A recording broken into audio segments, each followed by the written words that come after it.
আজ আমাদের আসরে শোনাতে যাচ্ছি কবি অয়ন্ত ইমরুলের কবিতা। তার কবিতা ও মুখ দেখি না বহুকাল। যেখানটায় দাঁড়াতাম নির্লজ্জ হয়ে, ওখানে এখন বিদ্যুতের বিরাট খাম্বা। বাড়ি ঘেঁষা মাঠে গজিয়ে উঠেছে কেমিক্যালের কারখানা, দুর্গন্ধ ছড়ায়। খেলার ফাঁকে তোমার মুখ আর দেখা হয় না। তোমার বাড়ির রাস্তায় যে চায়ের দোকান ছিল তাও এখন বন্ধ। নজর আলী কিস্তি চালাতে পারেনি বলে এনজিও ওয়ালারা তালা ঝুলিয়েছে। তোমার জানালাও এখন আর খোলা হয় না।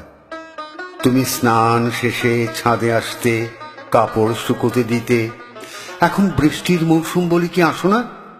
নাকি রেলিং ধসে পড়েছে বলে তুমি ভয় পাও?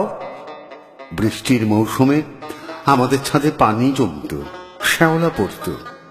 আমি পা পিছলে পড়ে গিয়ে হাঁটুর হাড় ভেঙেছিলাম। উফ, কি যে ব্যথা! তারপর 4 মাস খুঁড়িয়ে খুঁড়িয়ে হেঁটেছি। বহু বছর ও মুখ দেখা হয় না, কিংবা দেখলেও চিনতে পারি না। শুনেছি তুমি নাকি রং বেরঙের বোরকা জড়াও। প্রজাপতি, তোমাকে দেখি না বহুকাল পরিচিত পথে। এখন আর তোমার পা পড়ে না। কেন যে তবু ও মুখ এত মনে পড়ে? হাত পড়ে, কলিজা পড়ে, পড়েই দেহ। কত কাঁদলাম, কত গো সাধলাম, আইলাহানা ও